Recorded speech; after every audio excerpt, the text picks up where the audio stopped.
Friends, welcome to my channel. ಎಲ್ಲರೂ ಹೇಗಿದ್ದೀರಾ? ಎಲ್ಲರೂ ಚೆನ್ನಾಗಿದ್ದೀರಾ ಅಂತ. ಸೊ ನಾನು ಕೂಡ ತುಂಬಾ ಚೆನ್ನಾಗಿದ್ದೀನಿ. ಇವತ್ತಿನ ವ್ಲಾಗಲ್ಲಿ ನಾನು ಏನು ನಿಮ್ಮ ಜೊತೆ ಶೇರ್ ಮಾಡ್ಕೊಳ್ತಾ ಇದ್ದೀನಿ ಅಂದರೆ, ನಾನು ಲಾಸ್ಟ್ ಒಂದು ವಿಡಿಯೋ ಹಾಕಿದ್ದೆ. ಸೊ ನನ್ನ ಡೆಲಿವರಿ ಸ್ಟೋರಿ. ಸೊ ಅದರಲ್ಲಿ ನಾನು ನಿಮಗೆ ಹೇಳಿದೆ, ನಂದು ಫ್ಯಾಮಿಲಿ ಪ್ಲಾನಿಂಗ್ ಆಪ್ರೇಷನ್ ಆಗಿದೆಯಾ, ಅಂದರೆ ಟ್ಯುಬೆಕ್ಟಮಿ ಆಗಿದೆಯಾ ಇಲ್ವಾ ಅಂತೇಳಿ ನಾನು ನೆಕ್ಸ್ಟ್ ವಿಡಿಯೋನಲ್ಲಿ ಶೇರ್ ಮಾಡ್ಕೊಳ್ತೀನಿ. ಸೊ ಅದ್ರ ಬಗ್ಗೆ ನಾನು ನಿಮಗೆ ಒಂದು ಇನ್ಫಾರ್ಮೇಷನ್ ಕೊಡೋದಿದೆ ಅಂತ ಹೇಳಿದ್ದೆ. ಸೊ ಅದ್ರ ವಿಡಿಯೋನ ಇವತ್ತು ಮಾಡ್ತಾ ಇದ್ದೀನಿ. ವಿಡಿಯೋನ ಸ್ಟಾರ್ಟ್ ಮಾಡೋದಕ್ಕಿಂತ ಮುಂಚೆ ನಾನು ಲಾಸ್ಟ್ ಹಾಕಿದ್ದೆ ನಂದು ಡೆಲಿವರಿ ಸ್ಟೋರಿ ಏನಿದೆ, ಆ ವಿಡಿಯೋಗೆ ಒಳ್ಳೆ ರೆಸ್ಪಾನ್ಸ್ ಸಿಕ್ಕಿದೆ. ತುಂಬಾ ಚೆನ್ನಾಗಿ ಒಳ್ಳೊಳ್ಳೆ ಕಮೆಂಟ್ ಮಾಡಿದ್ದೀರಾ. ಸೊ ಯಾರೆಲ್ಲ ಕಮೆಂಟ್ ಮಾಡಿದ್ದೀರಾ, ಯಾರೆಲ್ಲ ಆ ವಿಡಿಯೋನ ವಾಚ್ ಮಾಡಿದ್ದೀರಾ, ಸೊ ಅವ್ರಿಗೆಲ್ಲ ಥ್ಯಾಂಕ್ ಯು ಸೋ ಮಚ್.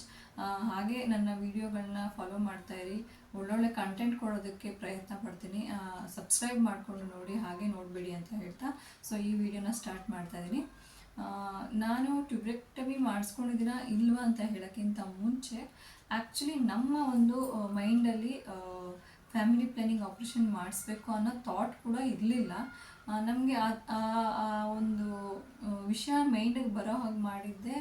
ನಾನು ಚೆಕಪ್ ಮಾಡಿಸ್ಕೊಳ್ತಿದ್ದಲ್ಲ, ಆ doctor gynaecologist Shreya medical centre ಅಂತ ಹೇಳ್ಬಿಟ್ಟು ನನಗೆ ಅವರು ಹೋದಾಗ ಚೆಕಪ್ ಮಾಡಿದಾಗ, ಈ ಸರಿ ನೀವು ಫ್ಯಾಮಿಲಿ ಪ್ಲಾನಿಂಗ್ ಆಪ್ರೇಷನ್ ಮಾಡಿಸ್ಕೊಂಡ್ಬಿಡಿ, ಸಿ ಸೆಕ್ಷನ್ ಅಲ್ವಾ ನಿಮ್ದು ಆಗಿರೋದು, ಸೊ ಯಾವುದನ್ನ ಆಗಲಿ ಗಂಡನ ಆಗಲಿ ಹೆಣ್ಣನ ಆಗಲಿ ಮಾಡಿಸ್ಕೊಳ್ಬಿಡಿ ಅಂತ ಹೇಳಿದ್ರು.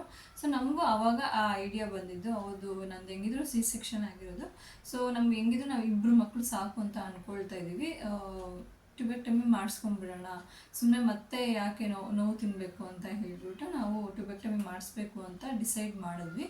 ಬಟ್ ನಮ್ಮ ಥಾಟ್ ಏನಿತ್ತು ಅಂತ ಹೇಳಿದ್ರೆ, ಅವರು ಹೇಳಿದ್ದು ನಮಗೆ ಯಾವ ರೀತಿ ಇತ್ತಂದರೆ, ನಾವು ಯೋಚನೆ ಮಾಡಿದ್ದು, ಓಕೆ ಈ ಸರಿ ನನಗೆ ಗಂಡು ಮಗುನೇ ಇದೆ, ಮೇ ಬಿ ಅವ್ರಿಗೆ ಗೊತ್ತಾಗಿದೆ, ಮೇ ಬಿ ಏನೋ ಅವ್ರಿಗೆ ಗೊತ್ತಾಗತ್ತಲ್ವಾ. ಸೊ ಅದಕ್ಕೋಸ್ಕರ ಅವರು ನನಗೆ ಹೆಂಗಿದ್ರು ಎರಡನೇ ಮಗು ಅಲ್ವಾ, ಸಿ ಸೆಕ್ಷನ್ ಅಲ್ವಾ, ಸೊ ನೀವು ಟ್ಯುಬೆಕ್ಟಮಿ ಮಾಡಿಸ್ಕೊಳ್ಳಿ ಅಂತ ಅವ್ರು ಹೇಳ್ತಿದ್ದಾರೆ ನಮಗೆ ಅಂತ ನಾವು ಆ ಥರ ಥಿಂಕ್ ಮಾಡಿದ್ವಿ. ಸರಿ ಆಯಿತು ಮಾಡಿಸೋಣ ಅಂತ ಹೇಳ್ಬಿಟ್ಟು ಫೈನಲಾಗೂ ನಾವು ಹಂಗೆ ಅಂದ್ಕೊಂಡಿದ್ದು. ಮತ್ತು ನಾವು ಡೆಲಿವರಿಗೆ ಅಂತ ಹೇಳಿ ಹೋದ್ವಲ್ಲ ಹಾಸ್ಪಿಟಲ್, ನಾನು ತೋರಿಸಿದ್ದು ಬೇರೆ ಕಡೆ, ನಾನು ಡೆಲಿವರಿ ಮಾಡಿಸ್ಕೊಂಡಿದ್ದು ಬೇರೆ ಕಡೆ. ಸೊ ಅಲ್ಲಿ ಡೆಲಿವರಿ ಮಾಡಿಸ್ಕೊಳಕ್ಕಂತ ಹೋದಾಗ ನಾವು ಅವ್ರಿಗೆ ಹೇಳಿದ್ವಿ, ಈ ಸರಿ ನಮಗೆ ಫ್ಯಾಮಿಲಿ ಪ್ಲಾನಿಂಗ್ ಆಪ್ರೇಷನ್ ಕೂಡ ಬೇಕಾಗಿದೆ ಅಂತ ಹೇಳ್ಬಿಟ್ಟು.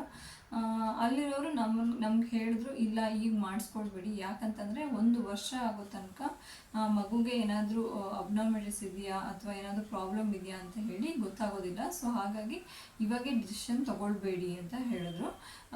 ಆದರೂ ನಾವು ಅವ್ರ ಮಾತು ಕೇಳಲಿಲ್ಲ.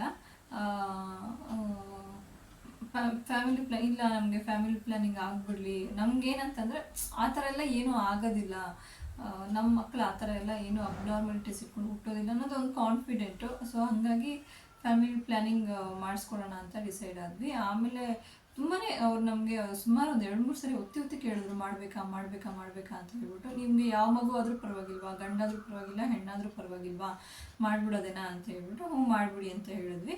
ಬಟ್ ನಾವೇನಂತ ಅಂದ್ಕೊಂಡಿದ್ವಿ ಅಂತಂದರೆ, ಈ ಸರಿ ನಮಗೆ ಗಂಡು ಮಗುನೇ ಆಗತ್ತೆ ಅಂಥೇಳಿ ನಮಗೆ 99% ನಮಗೆ ಶೋರ್ ಆಗಿದ್ವಿ. ಯಾಕೆ ಅಂತಂದರೆ ನನಗೆ ಆ ಥರ ಸಿಂಟಮ್ಸ್ಗಳು ಇತ್ತು. ಸೊ ನಾವು ಆ ಸಿಂಟಮ್ಸ್ಗಳನ್ನೆಲ್ಲ ನೋಡಿ, ಸೇಮ್ ನನ್ನ ತಂಗಿಗೆ ಗಂಡು ಮಗು ಆಗಿದೆ, ಸೇಮ್ ಅವಳಿಗೆ ಏನು ಸಿಂಟಮ್ಸ್ ಇತ್ತು ಸೇಮ್ ಸಿಂಟಮ್ಸ್ ನನಗೆ ಇತ್ತು. ಸೊ ನಾವು ಡಿಸೈಡ್ ಆಗಿದ್ವಿ, ಈ ಸರಿ ಗಂಡು ಮಗುನೇ ಆಗುತ್ತೆ, ಸೊ ಆಪ್ರೇಷನ್ನು ಮಾಡಿಸ್ಬಿಟ್ರೆ ಅಲ್ಲಿಗೆ ಎಲ್ಲನೂ ಸರಿ ಹೋಗುತ್ತೆ, ಮತ್ತೆ ನೋವು ತಿನ್ನೋದು ಬೇಡ ಅಂಥೇಳಿ ನನ್ನ ಹಸ್ಬೆಂಡ್ಗೆ ನನ್ನ ಮೇಲೆ ಇದ್ದಿದ್ದು ಕನಸನ್ನು. ಸೊ ನಾನು ಆ ವಿಷಯಗಳನ್ನ ನೆಕ್ಸ್ಟ್ ವೀಡಿಯೋದಲ್ಲಿ ಶೇರ್ ಮಾಡ್ಕೊಳ್ತೀನಿ. ಸಿಂಟಮ್ಸ್ಗಳನ್ನೆಲ್ಲ ನಂಬಕ್ಕೆ ಹೋಗಬೇಡಿ ಫ್ರೆಂಡ್ಸ್, ಯಾಕಂತಂದರೆ ಉಲ್ಟಾ ಆಗೋಗ್ಬಿಡುತ್ತೆ. ನಮಗೆ ಹೆಣ್ಮಗು ಆಗಿದ ತಕ್ಷಣ ನಮ್ಗೆ ಒಂಥರ ಮಿರಾಕಲ್ ಅಂತ ಅನಿಸ್ಬಿಡ್ತು. ಹೌದಾ ಹೆಣ್ಮಗುನ ಅಂತ ಹೇಳ್ಬಿಟ್ಟು ನಮಗೆ ಸಿಂಟಮ್ಸ್ ಆ ಥರ ಇತ್ತು. ಸರಿ ನಾವು ಡಿಸೈಡ್ ಮಾಡಿದ್ವಿ, ಯಾವುದನ್ನ ಆಗಲಿ ಫ್ಯಾಮಿಲಿ ಪ್ಲಾನಿಂಗ್ ಆಗಿಬಿಡಲಿ ಅಂತ ಹೇಳ್ಬಿಟ್ಟು. ಸೊ ಆಪ್ರೇಷನ್ ಥಿಯೇಟ್ರಿಗೆ ಹೋದರು, ಡಾಕ್ಟ್ರು ಹೆಣ್ಮಗು ಅಂತ ಹೇಳಿದ್ರು. ಸರಿ ಆಯಿತು, ಹೆಣ್ಮಗು ಆಯಿತು. ಮತ್ತು ಅಲ್ಲಿರೋರು ನನ್ನನ್ನು ಕೇಳಿದ್ರು, ನಿಮಗೆ ಫ್ಯಾಮಿಲಿ ಪ್ಲಾನಿಂಗ್ ಆಪ್ರೇಷನ್ ಮಾಡಬೇಕಾ, ಮತ್ತು ನೀವು ಪ್ರೆಗ್ನೆಂಟ್ ಆಗಲ್ಲ ಅಂತ ಹೇಳ್ಬಿಟ್ಟು. ಸೊ ನನಗೆ ಟು ಬಿ ಫ್ರ್ಯಾಂಕ್ ಹೇಳ್ತೀನಿ, ನನಗೆ ಕನ್ಫ್ಯೂಷನ್ ಆಗೋಯಿತು, ಮಾಡಿಸ್ಬೇಕಾ ಮಾಡಿಸ್ಬಾರ್ದು. ನಾನು ಬೇಡ ಅಂತ ಹೇಳ್ಬಿಡ್ಬೇಕಾಗಿತ್ತು ಆವಾಗ. ಯೋಚನೆನಲ್ಲೇ ನಾನು ಸುಮ್ಮನಾಗೋದೆ. ಮತ್ತು ಹೆಣ್ಮಗು ಆಗಿದೆ ಅನ್ನೋ ಒಂದು ಬೇಜಾರಿತ್ತು. ಮತ್ತು ಹೆಣ್ಣಾಯ್ತಲ್ಲ ಏನಪ್ಪ ಮಾಡೋದು ಅಂತ ಹೇಳ್ಬಿಟ್ಟು ಅನ್ನೋ ಬೇಜಾರಲ್ಲಿ ನಾನು ಏನು ರೆಸ್ಪಾನ್ಸ್ ಮಾಡಬೇಕಂತ ಗೊತ್ತಿಲ್ಲ, ಸುಮ್ಮನೆ ಆಗಿಬಿಟ್ಟೆ. ಡಾಕ್ಟ್ರು ನನ್ನ ಹಸ್ಬೆಂಡ್ಗೆ ಫೋನ್ ಮಾಡಿ ಕೇಳಿದ್ರು, ಏನು ಸರ್ ಟ್ಯೂಬೆಕ್ಟಮಿ ಮಾಡಬೇಕಾ ಅಂತ ಹೇಳ್ಬಿಟ್ಟು. ಮಾಡಿಬಿಡಿ ಅಂತ ಹೇಳಿದ್ರು ಅವರು. ಸೊ ನನಗೆ ಫ್ಯಾಮಿಲಿ ಪ್ಲ್ಯಾನಿಂಗ್ ಆಪ್ರೇಷನ್ ಆಗಿದೆ. ಬಟ್ ಆಗಾದಮೇಲೆ ನಾವು ಏನು ಯೋಚನೆ ಮಾಡಿದ್ವಿ ಅನ್ನೋದನ್ನು ನಾನು ನಿಮ್ಮ ಜೊತೆ ಮೇಯ್ನಾಗಿ ಶೇರ್ ಮಾಡ್ಕೊಳ್ಬೇಕಾಗಿರೋದು. ಒಬ್ಬ ಮನುಷ್ಯನ ಮನಸ್ಥಿತಿ ಹೇಗಿರುತ್ತೆ, ಒಂದು ನೋವಲ್ಲಿದ್ದಾಗ, ಆ ಸ್ಟೆಪ್ಪಲ್ಲಿದ್ದಾಗ ಯಾವ ಥರ ಮನುಷ್ಯ ಯೋಚನೆ ಮಾಡ್ತಾನೆ, ಆ ನೋವಿಂದ ಹೊರಗಡೆ ಬಂದು ನಿಧಾನಕ್ಕೆ ಕೂತ್ಕೊಂಡು ಯೋಚನೆ ಮಾಡಿದಾಗ ಯಾವ ರೀತಿ ಯೋಚನೆ ಮಾಡ್ತಾನೆ ಅನ್ನೋದೇ ನಾನು ಇವತ್ತು ಈ ವಿಡಿಯೋನಲ್ಲಿ ನಿಮಗೆ ಹೇಳಬೇಕಂತ ಅಂದ್ಕೊಳ್ತಾ ಇರೋದು. ಯಾಕೆಂತಂದರೆ ಯಾರಾದರೂ ಸೆಕೆಂಡ್ ಪ್ರೆಗ್ನೆನ್ಸಿ ಇದ್ದು ನಾವು ಟ್ಯೂಬೆಕ್ಟಮಿ ಮಾಡಿಸ್ಕೊಳ್ಬೇಕು ಅಂತ ಅಂದ್ಕೊಂಡಿದ್ರೆ ದಯವಿಟ್ಟು ಈ ವಿಡಿಯೋನ ನೋಡಿ ಅದು ಮನ್ಸು ಚೇಂಜ್ ಮಾಡ್ಕೊಳ್ಳಿ. ಯಾಕಂತಂದರೆ ಯಾರಾದರೂ ಒಬ್ಬರು ಮನ್ಸು ಚೇಂಜ್ ಮಾಡಿಕೊಂಡ್ರು ಸಹ ನಾನು ವಿಡಿಯೋ ಮಾಡಿದ್ದಕ್ಕೆ ಒಂದು ಸಾರ್ಥಕತೆ ಅಂತ ಅಂದ್ಕೊಳ್ತೀನಿ.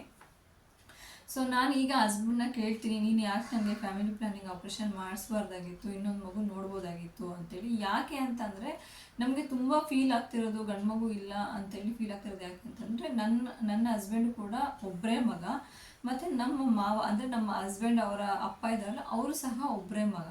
ಯಾರಿಗೂ ಸಹ ಗಂಡು ಮಕ್ಕಳಿಲ್ಲ. ಈವನ್ ನಮ್ಮ ಅಮ್ಮ ಕಡೆನೂ ನಮ್ಮ ಅಮ್ಮಗೂ ಸಹ ನಾವಿಬ್ಬರು ಹೆಣ್ಮಕ್ಳು. ಸೊ ಗಂಡು ಮಗು ಇದ್ದಿದ್ರೆ ಚೆನ್ನಾಗಿರ್ತಾಯಿತ್ತು ಅಂತೇಳಿ ಒಂದು ಆಸೆ ನನಗೆ. ಈಗ ಅನಿಸುತ್ತೆ, ನಾನು ಈಗ ನರೇಶ್ನ ಕೇಳ್ತೀನಿ, ನೀನು ನನಗೆ ಫ್ಯಾಮಿಲಿ ಪ್ಲ್ಯಾನಿಂಗ್ ಆಪ್ರೇಷನ್ ಮಾಡಿಸ್ಬಾರ್ದಾಗಿತ್ತು, ನೀನು ಯೋಚನೆ ಮಾಡಬೇಕಾಗಿತ್ತು ಅಂತ ಹೇಳಿದ್ರೆ ಅವ್ರು ಏನು ಹೇಳ್ತಾರೆ ಗೊತ್ತಾ, ಇಲ್ಲ ನನಗೆ ಆ ಟೈಮಲ್ಲಿ ನನಗೆ ಏನೂ ತಲೆ ಓಡಲಿಲ್ಲ. ಆ್ಯಕ್ಚುಲಿ ನನಗೆ ಡಾಕ್ಟ್ರು ಒಳಗಡೆ ಕರ್ಕೊಂಡು ಹೋದ್ರು, ಬನ್ನಿ ಮಗುನ ನೋಡಿ ಅಂತ. ಅವ್ರು ನನಗೆ ಡೈರೆಕ್ಟಾಗಿ ಹೇಳಿಲ್ಲ ಹೆಣ್ಮಗು ಅಂತ ಹೇಳ್ಬಿಟ್ಟು, ಯಾಕಂದರೆ ನಾನು ಅವ್ರ ಟೆನ್ಷನಲ್ಲಿದ್ದೆ ಅಂತ ಅವ್ರಿಗೂ ಗೊತ್ತಾಯಿತು. ಸೊ ಕರ್ಕೊಂಡು ಹೋಗಿ ಮೈ ಮೇಲಿರೋ ಬಟ್ಟೆ ತೆಗೆದಾಗ ನನಗೆ ಗೊತ್ತಾಯಿತು, ಓಕೆ ಹೆಣ್ಮಗು ಅಂತೇಳಿ. ನನ್ನ ಗೊತ್ತಾಗಿದ ತಕ್ಷಣ ನನಗೆ ವಾಯ್ಸೇ ಬರಲಿಲ್ಲ ಆಚೆಗೆ. ನನಗೆ ಏನು ಮಾತಾಡಬೇಕು, ನಂಗೆ ಮಾತಾಡ್ತಾ ಇದ್ರು ಆ ವಾಯ್ಸ್ ಆಚೆಗೆ ಬರ್ತಾ ಇಲ್ಲ. ನನಗೆ ಅಷ್ಟು ಇದಾಯಿತು. ಯಾಕಂತಂದರೆ ತಪ್ಪಂತ ಅಲ್ಲ, ಯಾಕಂದರೆ ಹೆಣ್ಮಗು ಆಗೋದು ಗೊತ್ತಿರುತ್ತೆ, ಹೆಣ್ಮಗು ಎತ್ತೋರಿಗೆ ಗೊತ್ತಿರುತ್ತೆ. ಇನ್ನೊಂದು ಹೆಣ್ಮಗು ಅಂತಂದರೆ ಅದು ಮತ್ತೊಂದು ಜವಾಬ್ದಾರಿ ತಲೆ ಮೇಲೆ ಬಿದ್ದಂಗೆ ಅಪ್ಪ ಅಮ್ಮನಿಗೆ. ಸೊ ಏನಂತಂದರೆ ನಾವು ಕೂಡ ಫೈನಾನ್ಷಿಯಲಿ ನಿಜವಾಗ್ಲೂ ನಾವು ಫೈನಾನ್ಷಿಯಲಿ ಫಿಟ್ ಇರೋರಲ್ಲ. ನನ್ನ ಕಡೆನೂ ಒಂದು ಅಡಿಯಷ್ಟು ಕೂಡ ಜಾಗ ಇಲ್ಲ. ನರೇಶ್ಗೂ ಅಷ್ಟೇ, ನರೇಶ್ ಫ್ಯಾಮಿಲಿ ಕಡೆನೂ ಯಾವುದೇ ರೀತಿ ಪ್ರಾಪರ್ಟಿ ಇಲ್ಲ, ಒಂದು ಅಡಿಯಷ್ಟು ಜಾಗ ಸಹ ಇಲ್ಲ. ಸೊ ದುಡಿಯೋದು ಒಬ್ಬನೇ, ನನ್ನ ಗಂಡ ಒಬ್ಬನೇ. ನನ್ನ ಗಂಡ ಒಬ್ಬ ದುಡಿದು ನಮ್ಮ ಮನೇಲಿ 6 ಜನನ ಸಾಕ್ತಾರೆ ಅವರು. ಅವರ ಅಪ್ಪ ಅಮ್ಮನ, ನಮ್ಮ 3 ಜನನ, ಮತ್ತು ಅವ್ರ ಅಕ್ಕನ ಪ್ರಾಬ್ಲಮ್ಸು. ಸೊ ಅದನ್ನೆಲ್ಲ ನೋಡ್ಕೊಳ್ತಾನೆ ನನ್ನ ಗಂಡ. ಸೊ ಮತ್ತೆ ಹೆಣ್ಮಗು ಆಯ್ತಲ್ಲ, ಮತ್ತೆ ಅದೊಂದು ಜವಾಬ್ದಾರಿ ಜಾಸ್ತಿ ಆಯ್ತಲ್ಲ ಅನ್ನೋ ಒಂದು ಯೋಚನೆಗೆ ಆ ಒಂದು ಇದಕ್ಕೆ ಇಲ್ಲ ಮಾಡಿಬಿಡಿ ಅಂತ ಹೇಳಿಬಿಟ್ಟಿದ್ದಾರೆ. ಸೊ ನನಗೆ ಅವರು ಫ್ಯಾಮಿಲಿ ಪ್ಲ್ಯಾನಿಂಗ್ ಆಪ್ರೇಷನ್ ಮಾಡಿಬಿಟ್ಟಿದ್ದಾರೆ. ಬಟ್ ನಮಗೆ ಆಮೇಲೆ ಅನಿಸಿದ್ದು ಮಾಡಿಸ್ಕೊಳ್ಬಾರ್ದಾಗಿತ್ತು ಅಂತ ಹೇಳ್ಬಿಟ್ಟು. ಯಾಕೆ ಅಂತಂದರೆ ನಾನು ಯಾಕೆ ಮೇಯ್ನಾಗಿ ಈ ವಿಡಿಯೋದಲ್ಲಿ ಹೇಳ್ತಾ ಇದ್ದೀನಿ ಅಂದರೆ, ದಯವಿಟ್ಟು ಯಾರು ಫ್ಯಾಮಿಲಿ ಪ್ಲ್ಯಾನಿಂಗ್ ಆಪ್ರೇಷನ್ನ ಆ ಥರ ಬಿದ್ದು ಮಾಡಿಸ್ಕೊಳ್ಳೋಕೆ ಹೋಗಬೇಡಿ. ಯಾಕೆ ಅಂತಂದರೆ ಒಂದು ಹೆಣ್ಣನ ಇರಲಿ ಗಂಡನ ಇರಲಿ ಫಸ್ಟು ಆ ಥರ ಬೀಳಬೇಡಿ. ಯಾಕಂದರೆ ಆ ಮಗುಗೆ ಏನು ಬೇಕಾದರೂ ಪ್ರಾಬ್ಲಮ್ಸು ಬರಬಹುದು. ಸ್ವಲ್ಪ ತಿಂಗಳುಗಳು ವೆಯ್ಟ್ ಮಾಡಿ ಫ್ಯಾಮಿಲಿ ಪ್ಲ್ಯಾನಿಂಗ್ ಆಪ್ರೇಷನ್ ಮಾಡಿಸ್ಕೊಳ್ಳಿ.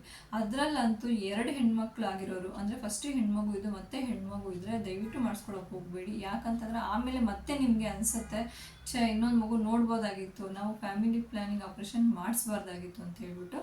ಕ್ಯಾಶುವಲ್ ಆಗಿ ಎರಡು ಗಂಡು ಮಕ್ಳು ಇರೋರಿಗೆ ಅನ್ಸಲ್ಲ, ಎಲ್ಲೋ ಅಪರೂಪ ಅನ್ಸೋದು.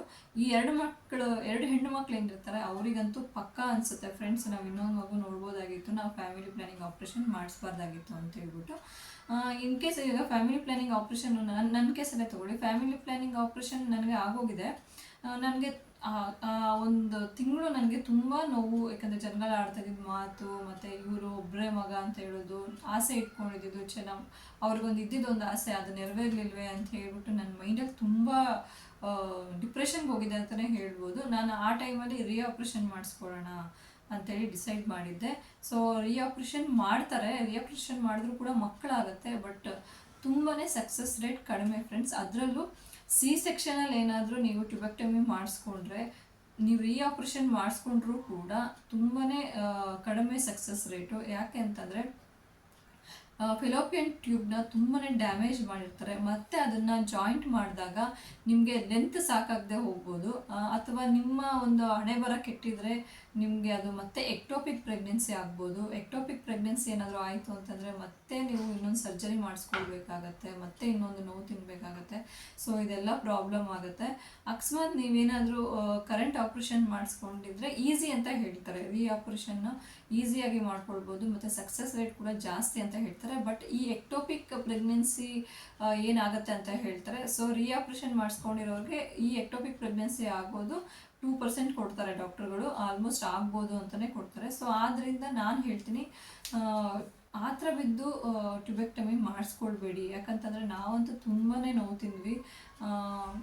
ನಾನು ಕೂಡ ಟು ಬಿ ಫ್ರ್ಯಾಂಕ್ ಹೇಳ್ತೀನಿ, ನಾನು ಕೂಡ ಆಪ್ರೇಷನ್ ಮಾಡಿಸ್ಕೊಳ್ಬೇಕು ಅಂತ ಹೇಳಿ ಎಲ್ಲ ಕಡೆಯಿಂದನೂ ಸರ್ಚ್ ಮಾಡಿಬಿಟ್ಟಿದ್ದೀನಿ. ನಾನು 1 ತಿಂಗಳು ಎಲ್ಲಿ ಮಾಡ್ತಾರೆ, ಏನು ಮಾಡ್ತಾರೆ, ಏನಾಗುತ್ತೆ, ಎತ್ತಾಗುತ್ತೆ ಅಂತ ಅದ್ರ ಬಗ್ಗೆ ಒಂದು ರಿಸರ್ಚೇ ಮಾಡಿಬಿಟ್ಟೆ ಅಂತಲೇ ಹೇಳ್ಬೋದು.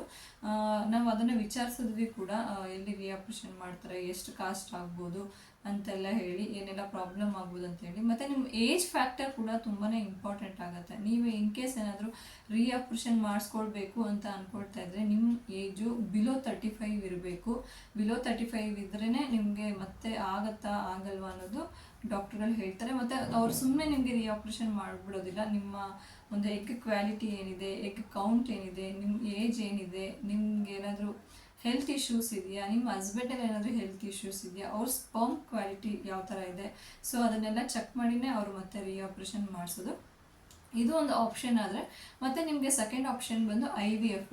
ಸೊ IVF ಮಾಡಿಸ್ಕೊಳ್ಳೋದೆಲ್ಲ ನಮ್ಮಂಥವ್ರಿಗೆ ಸಾಧ್ಯವಾಗದಿರೋಂಥ ಮಾತು. ಯಾಕಂದರೆ IVFಗಳಲ್ಲಿ ಎಲ್ಲ ಲಕ್ಷ ಖರ್ಚಾಗುತ್ತೆ.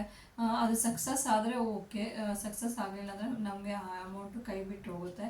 ಸೊ ನಮಗೆ ಆ ಥರ ಅನ್ನಿಸ್ಬಿಡ್ತು ನನಗೆ ಸ್ಟಾರ್ಟಿಂಗಲ್ಲಿ, ನಾವು ಫ್ಯಾಮಿಲಿ ಪ್ಲ್ಯಾನಿಂಗ್ ಆ ಥರ ಬಿದ್ದು ಮಾಡಿಸ್ಬಿಟ್ವಿ ಅಂತ. ಯಾಕಂದರೆ ಸುಮಾರು ಜನ ನಮ್ಮ ಮನೇಲಿ ಎಲ್ಲರೂ ಅದೇ ಹೇಳಿದ್ರು, ನೀವು ಯಾಕೆ ಫ್ಯಾಮಿಲಿ ಪ್ಲ್ಯಾನಿಂಗ್ ಮಾಡಿಸ್ಕೊಳಕ್ಕೆ ಹೋದ್ರಿ, ನೀವು ಯಾಕೆ ಯಾರನ್ನೂ ಕೇಳಿಲ್ಲ, ನೀವು ಯಾಕೆ ಡಿಸಿಷನ್ ತೊಗೊಂಡ್ರಿ ಅಂತ ಹೇಳ್ಬಿಟ್ಟು ಎಲ್ಲರೂ ಅದೇ ಮಾತು, ಮಾಡಿಸ್ಬಾರ್ದಿತ್ತು ನೀವು ಫ್ಯಾಮಿಲಿ ಪ್ಲ್ಯಾನಿಂಗ್ ಆಪ್ರೇಷನ್. ಇನ್ನೂ ಸ್ವಲ್ಪ ದಿವಸ ಬಿಟ್ಟು ಆಮೇಲೆ ನೀವು ಯೋಚನೆ ಮಾಡಿ, ನಿಮ್ಮ ಕೈಯಲ್ಲಿ ಆಗುತ್ತಾ, 3ನೇ ಮಗು ಮಾಡಿಕೊಂಡ್ರೆ ಸಾಕಾಗುತ್ತಾ ಇಲ್ವಾ ಅನ್ನೋದನ್ನು ಯೋಚನೆ ಮಾಡಬೇಕಾಗಿತ್ತು ಅಂತ ಹೇಳ್ಬಿಟ್ಟು ಎಲ್ಲರೂ ಹೇಳಿದ್ರು. ನಮಗೂ ಕೂಡ ಹೌದು ಅಂತ ಎಲ್ಲೋ ಅನಿಸಿದ್ದು ನಿಜ. ಇದು ನಾನು ಒಬ್ಳು ಕೇಸಲ್ಲೇ ಅಲ್ಲ, ನನ್ನ ಹಸ್ಬೆಂಡ್ಗೆ ಚೆನ್ನಾಗಿ ಪರಿಚಯ ಇರೋ ಒಂದು ಹುಡುಗಿ ಕೇಸಲ್ಲೂ ಸೇಮ್ ಹಿಂಗೆ ನಡೀತು. ಅವ್ರಿಗೂ ಕೂಡ 2ನೇದು ಹೆಣ್ಣಾಯಿತು. ಅವರು ಅಷ್ಟೇ ಅಲ್ಲೇ ಫ್ಯಾಮಿಲಿ ಪ್ಲ್ಯಾನಿಂಗ್ ಮಾಡಿಸ್ಬಿಟ್ಟಿದ್ದಾರೆ C-section ಜೊತೆಗೇ. ಮತ್ತು ಅವರಿಗೆ ಫೋನ್ ಮಾಡಿ ಕೇಳಿದಾಗ ಹೌದು ನಾವು ಕೂಡ ಮಾಡಿಸ್ಕೋಬಾರ್ದಂತ ಅಂದ್ಕೊಳ್ತಾ ಇದ್ದೀವಿ ಅಂತ ಹೇಳಿದ್ರು. ಏನಕ್ಕೆ ನಾವು ಫೋನ್ ಮಾಡಿ ಕೇಳಿದ್ರೆ, ಅವ್ರಿಗೂ ಕೂಡ 2ನೇದು ಹೆಣ್ಣಾಗಿತ್ತಲ್ಲ. ಸೊ ನಮ್ಮ ಯಜಮಾನ್ರಿಗೆ ಅದು ತುಂಬಾ ನೋವು ಕಾಡ್ತಾ ಇತ್ತು, ಮತ್ತೆ ಹೆಣ್ಣಾಯಿತು, ನನಗೆ ಜವಾಬ್ದಾರಿ ಜಾಸ್ತಿ ಆಯಿತು ಅಂತ ಹೇಳ್ಬಿಟ್ಟು. ಸೊ ಒಂದು ಇರೋದಲ್ಲ, ಫ್ರೆಂಡ್ಸ್ ಜೊತೆ ಮಾತಾಡಿದಾಗ ಅವ್ರಿಗೊಂದು ಮನಸ್ಸಿಗೆ ಸಮಾಧಾನ ಆಗುತ್ತೆ. ಅವ್ರು ಅದನ್ನು ಯಾವ ರೀತಿ ಫೇಸ್ ಮಾಡಿದರು, 2ನೇದು ಹೆಣ್ಣಾದಾಗ ಯಾವ ರೀತಿ ಫೇಸ್ ಮಾಡಿದರು ಅನ್ನೋದನ್ನು ಕೇಳೋದಕ್ಕೆ ಅಂತ ಫೋನ್ ಮಾಡಿದಾಗ ಆಕೆ ಹೇಳ್ಕೊಂಡಿದ್ದಾಳೆ, ಹೌದು ನೀವು ತಪ್ಪು ಮಾಡಿದ್ರಿ, ಟ್ಯುಬೆಕ್ಟಮಿ ಮಾಡಿಸಿ, ನಾನು ಕೂಡ ಅದೇ ನೋವು ಪಡ್ತಾ ಇದ್ದೀನಿ, ನಾನು ಕೂಡ ಫ್ಯಾಮಿಲಿ ಪ್ಲ್ಯಾನಿಂಗ್ ಆಪ್ರೇಷನ್ ಮಾಡಿಸ್ಬಾರ್ದಾಗಿತ್ತು ಅನ್ನೋದು ಇವಾಗ ಯೋಚನೆ ಮಾಡ್ತಾ ಇದ್ದೀನಿ. ನೀವು ನನಗೆ ಮುಂಚೆನೇ ಫೋನ್ ಮಾಡಿ ಹೇಳಿದಿದ್ರೆ ಖಂಡಿತ ನಾನು ಬೇಡ ಅಂತ ಹೇಳ್ತಿದ್ದೆ ಅಂತ ಹೇಳ್ಬಿಟ್ಟು. ಸೊ ನನಗೆ ಆಗ ಅನಿಸ್ತು, ನನ್ನೊಬ್ಳಿಗೆ ಅಲ್ಲ, ಇಬ್ಬಿಬ್ರು ಹೆಣ್ಮಕ್ಳು ಆದವ್ರ ಕಥೆ ಎಲ್ಲ ಇದೇನೆ ಅಂತ ಹೇಳ್ಬಿಟ್ಟು. ಸೊ ಹಂಗಾಗಿ ಹೇಳ್ತಾ ಇದ್ದೀನಿ, ದಯವಿಟ್ಟು ಫ್ಯಾಮಿಲಿ ಪ್ಲ್ಯಾನಿಂಗ್ ಆಪ್ರೇಷನ್ ಮಾಡಿಸ್ಕೊಳ್ಳೋದ್ರಲ್ಲಿ ಆ ಥರ ಬೀಳಲೇಬೇಡಿ. ಈಗ ತುಂಬಾ ಏನಿದೆ, ತುಂಬಾ ಮೆಥಡ್ಸ್ಗಳಿದ್ದಾವೆ ಪ್ಲ್ಯಾನಿಂಗ್ ಮಾಡ್ಕೊಳ್ಳೋದಕ್ಕೆ. ಕಾಪಟ್ಟಿ ಹಾಕ್ಸ್ಕೊಳ್ಬೋದು, ಅಥವಾ ನೀವು ಗಂಡಂದಿರೋ ಸೇಫ್ಟಿನ ಯೂಸ್ ಮಾಡ್ಬೋದು. ಇಂಜೆಕ್ಷನ್ಗಳು ಬಂದಿದೆ, ಮಾತ್ರೆಗಳು ಬಂದಿದೆ. ಸೊ ತುಂಬಾ ವೇಗಳಿದ್ದಾವೆ ಇವಾಗ ಪ್ಲ್ಯಾನಿಂಗ್ ಮಾಡ್ಕೊಳ್ಳೋದಕ್ಕೆ. ಸೊ ಫ್ಯಾಮಿಲಿ ಪ್ಲ್ಯಾನಿಂಗ್ ಸರ್ಜರಿನೇ ಅಲ್ಲ. ಸೊ ಅದೇ ನಾನು ಇದನ್ನೇ ಹೇಳಬೇಕಂತ ಅಂದ್ಕೊಂಡಿದ್ದೆ. ಇನ್ನೊಂದು ಏನಂದರೆ ಫ್ರೆಂಡ್ಸ್, ಈಗ 3 ಜನ ಮಕ್ಕಳನ್ನ ಮಾಡ್ಕೊಳ್ಳೋದೇನು ದೊಡ್ಡ ವಿಷಯ ಅಲ್ಲ, ಮಾಡ್ಕೊಳ್ಬಿಡ್ಬೋದು. ಬಟ್ ಮತ್ತೆ ಹೆಣ್ಣೆ ಆದರೆ ಏನು ಮಾಡೋದು ಅನ್ನೋ ಒಂದು ಯೋಚನೆ ನಮಗೆ. ಮತ್ತು ಎಜುಕೇಷನ್ ಕೊಡಿಸೋದು ಈಗ ತುಂಬ ಕಷ್ಟ ಇದೆ. ಎಜುಕೇಷನ್ ಇವಾಗ ಬಿಸ್ನೆಸ್ ಆಗೋಗಿದೆ. ಸೊ ಹಂಗಾಗಿ ಮತ್ತೆ ನಾವು ಡಿಸೈಡ್ ಮಾಡಿದ್ವಿ, ಇಲ್ಲ ಬೇಡ, ಸಾಕು, 2 ಮಕ್ಕಳು ಸಾಕು, ಅವ್ರನ್ನೇ ಓದಿಸಿದ್ರೆ ಸಾಕು ನಾವು ಅಂತ ಹೇಳ್ಬಿಟ್ಟು. ಇನ್ ಕೇಸ್ ಆ ಥರ ಏನಾದರೂ ಆಪ್ರೇಷನ್ ಮಾಡಿಸ್ಕೊಂಡ್ರೆ ಖಂಡಿತ ನಾನು ನಿಮಗೆ ವ್ಲಾಗಲ್ಲಿ ಹೇಳ್ತೀನಿ. ಅಥವಾ ಯಾರಾದರೂ ಈ ವಿಡಿಯೋನ ನೋಡ್ತಿರೋರು ಆಪ್ರೇಷನ್ ಮಾಡಿಸ್ಕೊಂಡು ಯಾರಿಗಾದರೂ ಮಕ್ಕಳಾಗಿದ್ದರೆ, ಸೊ ದಯವಿಟ್ಟು ಕಮೆಂಟ್ ಬಾಕ್ಸಲ್ಲಿ ತಿಳಿಸಿ, ನನಗೆ ಆಪ್ರೇಷನ್ ಆಗಿದೆ, ನನಗೆ ಮಕ್ಕಳಾಗಿದೆ ಅಂತ ಹೇಳಿ. ನಾವು ಇನ್ ಕೇಸ್ ಏನಾದರೂ ಫ್ಯೂಚರಲ್ಲಿ ಏನಾದರೂ ಮಾಡ್ಕೊಳ್ಬೋದು ಅಂತ ಯೋಚನೆ ಮಾಡಿದೆ. ಸೊ ನನಗೂ ಕೂಡ ಯೂಸ್ ಆಗುತ್ತೆ. ಸೊ ಇದಾಗಿತ್ತು ಫ್ರೆಂಡ್ಸ್ ಇವತ್ತಿನ ಒಂದು ವ್ಲಾಗ್. ಸೊ ನಿಮಗೆ ಇಷ್ಟ ಆಗಿದೆ ಅಂತ ಅಂದ್ಕೊಂಡಿದ್ದೀನಿ. ಇಷ್ಟ ಆಗಿದ್ದರೆ ಲೈಕ್ ಮಾಡಿ, ಶೇರ್ ಮಾಡಿ, ಹಾಗೆ ಕಮೆಂಟ್ ಮಾಡ್ಕೊಳ್ಳಿ, ಸಬ್ಸ್ಕ್ರೈಬ್ ಮಾಡಿ ಅಂತ ಹೇಳ್ತಾ ಈ ವಿಡಿಯೋನ ಇಲ್ಲಿಗೆ ಎಂಡ್ ಮಾಡ್ತಾಯಿದ್ದೀನಿ. Thank you so much.